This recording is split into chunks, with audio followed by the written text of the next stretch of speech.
Gila. Bang. Apa itu bang? Ini lagi belajar pengantar hukum internasional. Apa ya bang? Tentang hukum internasional. Gue pengen belajar juga bang. Yaudah kita belajar. Ayo belajar bareng. Siapa namanya bang? Sama. Mau gue dapet. Ya, ayo bareng. Siap. Kita ke kantin ya Bang. Oke. Iya bang, kan kita udah janji kan, kita mau belajar hukum internasional. Pasti kan lu udah baca kan bang, kayak pengertian hukum internasional itu apa. Jelasin dulu bang, dan gue biar gue tahu dan gue ada gambaran tuh mengenai hukum internasional ini. Dan mungkin nanti gue bisa jadiin sebuah akar untuk gue lebih bisa paham tentang hukum internasional ini sendiri.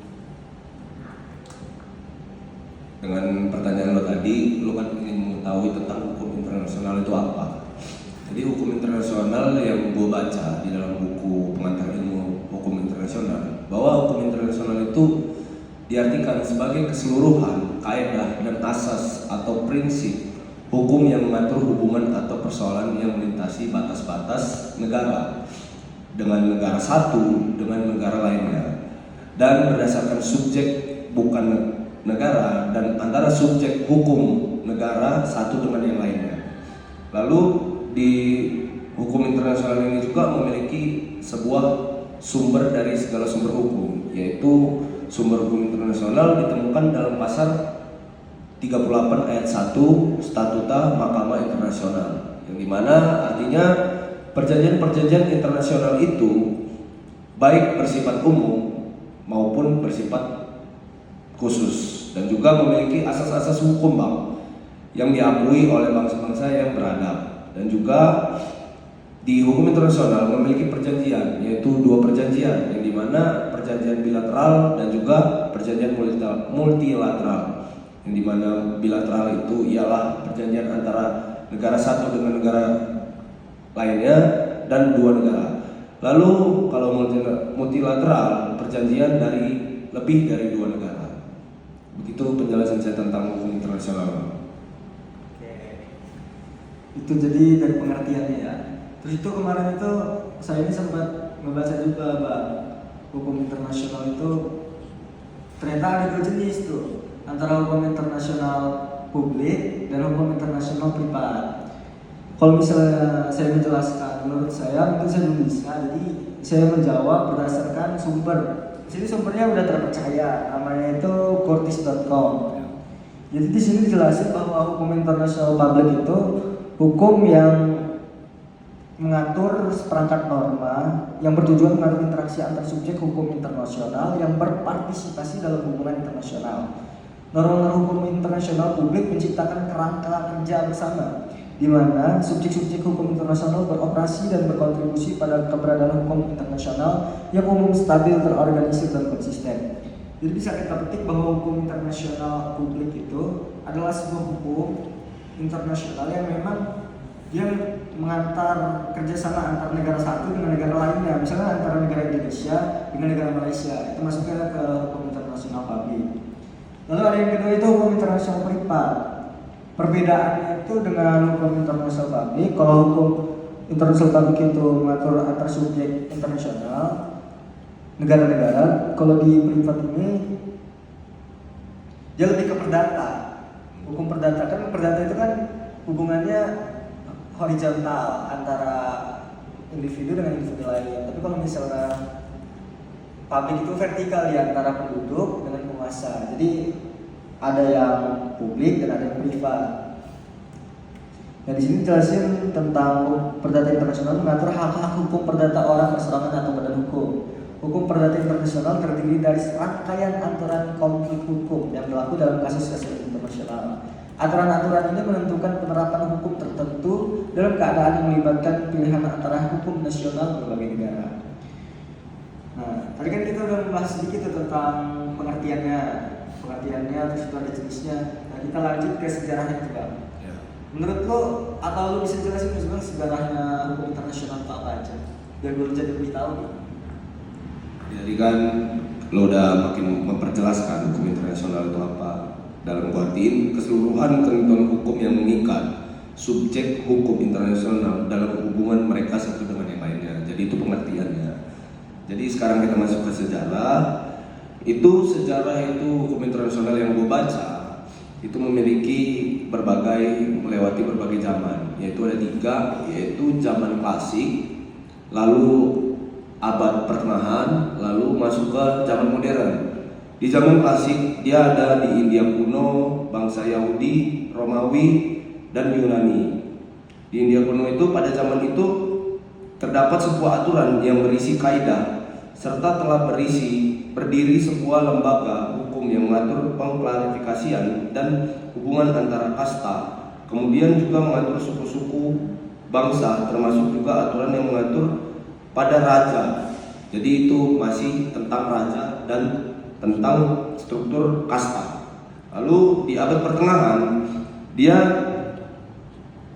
sudah masuk kemajuan di bidang hukum, di mana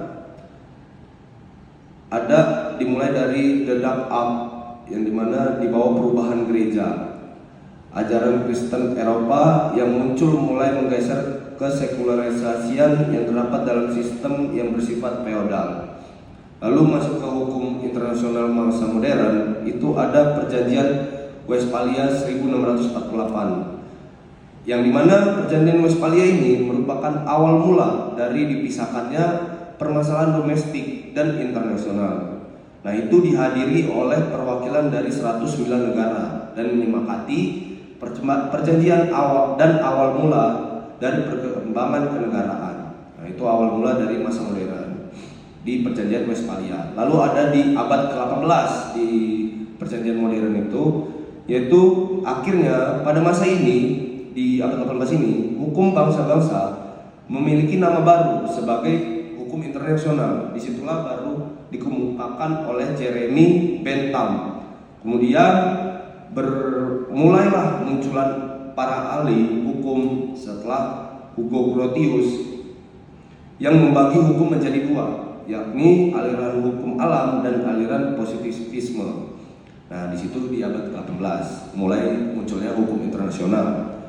Lalu baru masuk ke abad 20, hukum internasional pada masa ini justru memiliki kejadian penting ketika Permanent of Court Arbitration berdiri pada konferensi Hague di 1869 yang memiliki kepentingan sebagai pengadilan yudikal internasional di tahun 1921. Nah, perkembangan hukum internasional ini sangat baik. Aturan maupun lembaganya secara tidak langsung dibentuk oleh kejadian politik internasional dari berakhirnya Perang Dunia Kedua hingga 1960.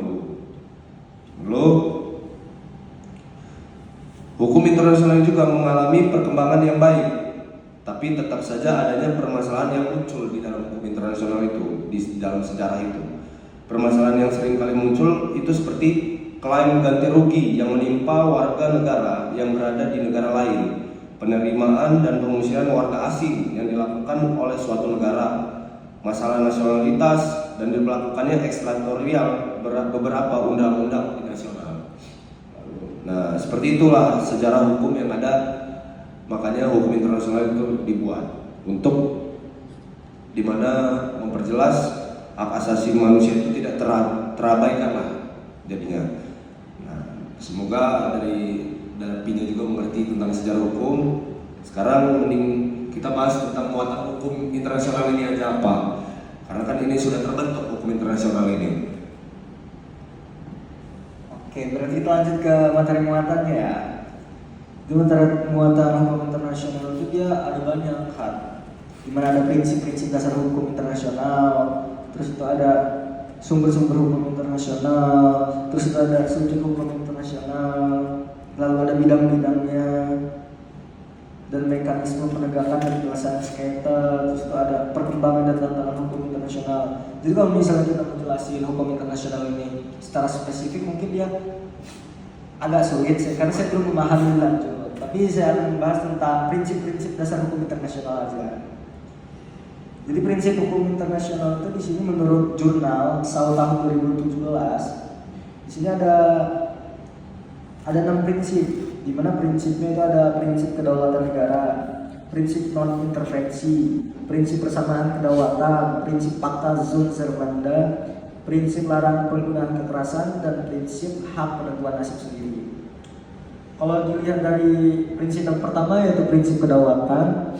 Jadi prinsip kedaulatan itu adalah di mana negara memiliki kedaulatan penuh atas wilayah dan rakyatnya, serta bebas dari campur tangan pihak lain. Jadi kedaulatan negara itu tidak ada intervensi atau tidak ada campur tangan dari negara lain. Itu sederhananya. Lalu ada prinsip non intervensi.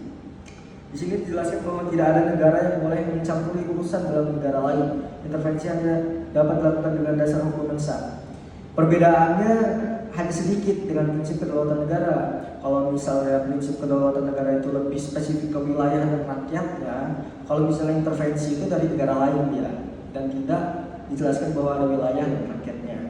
Lalu yang ketiga itu prinsip persamaan kedaulatan. Semua negara tanpa memandang ukuran kekuatan ekonomi atau militer memiliki kedudukan hukum yang sama di masyarakat internasional.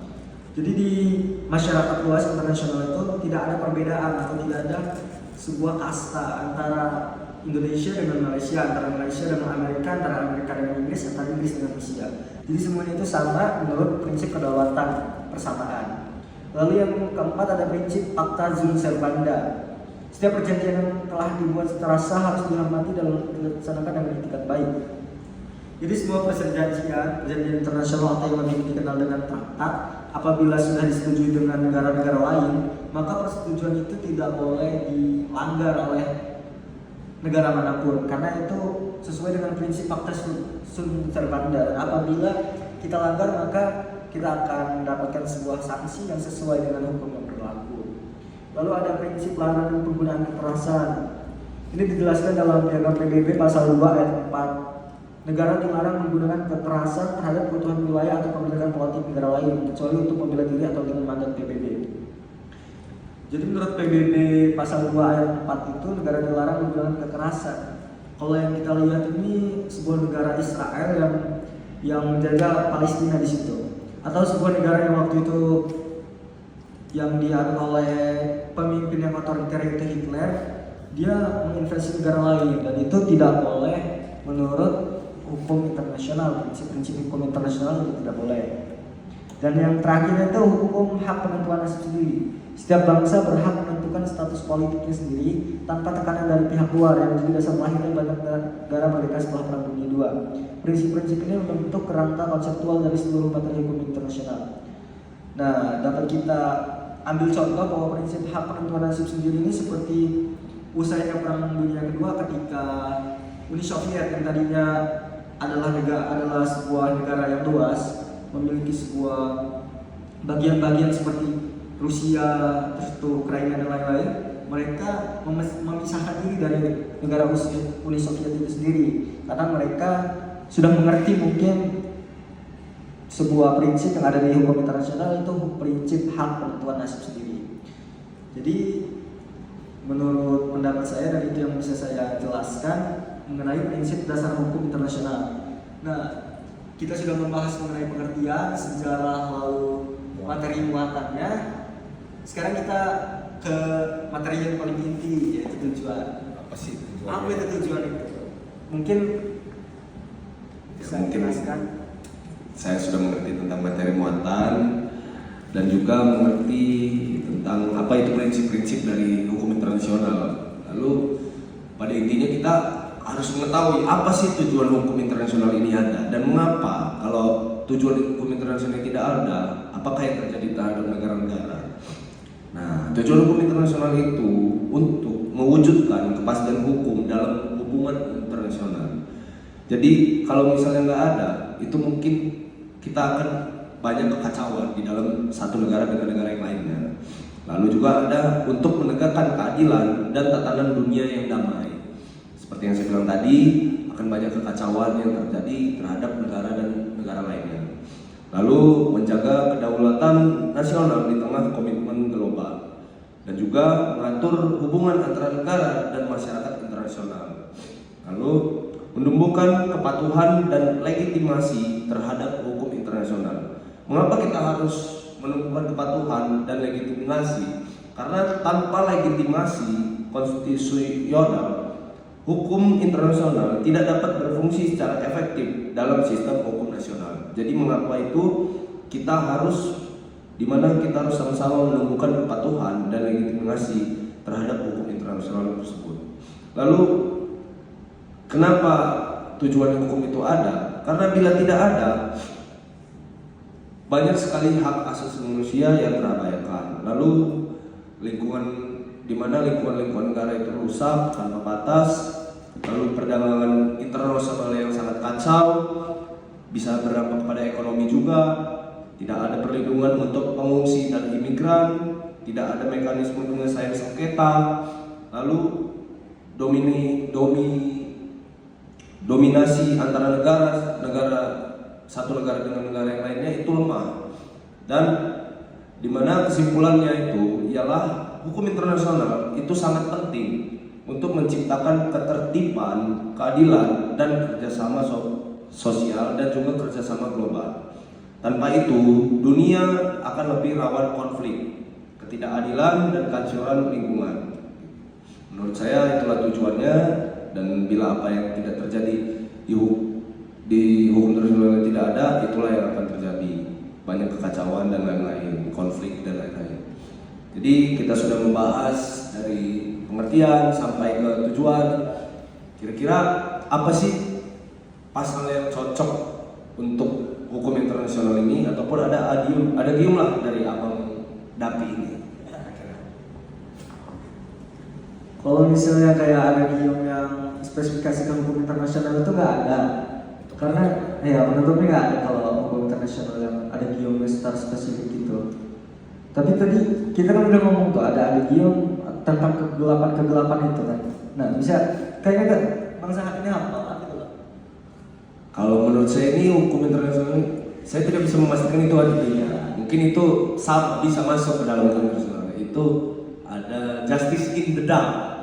Jadi arti dari justice in the dark itu hukum di dalam kegelapan. Jadi tapi saya nggak tahu di dalam artinya itu apa. Coba Abang.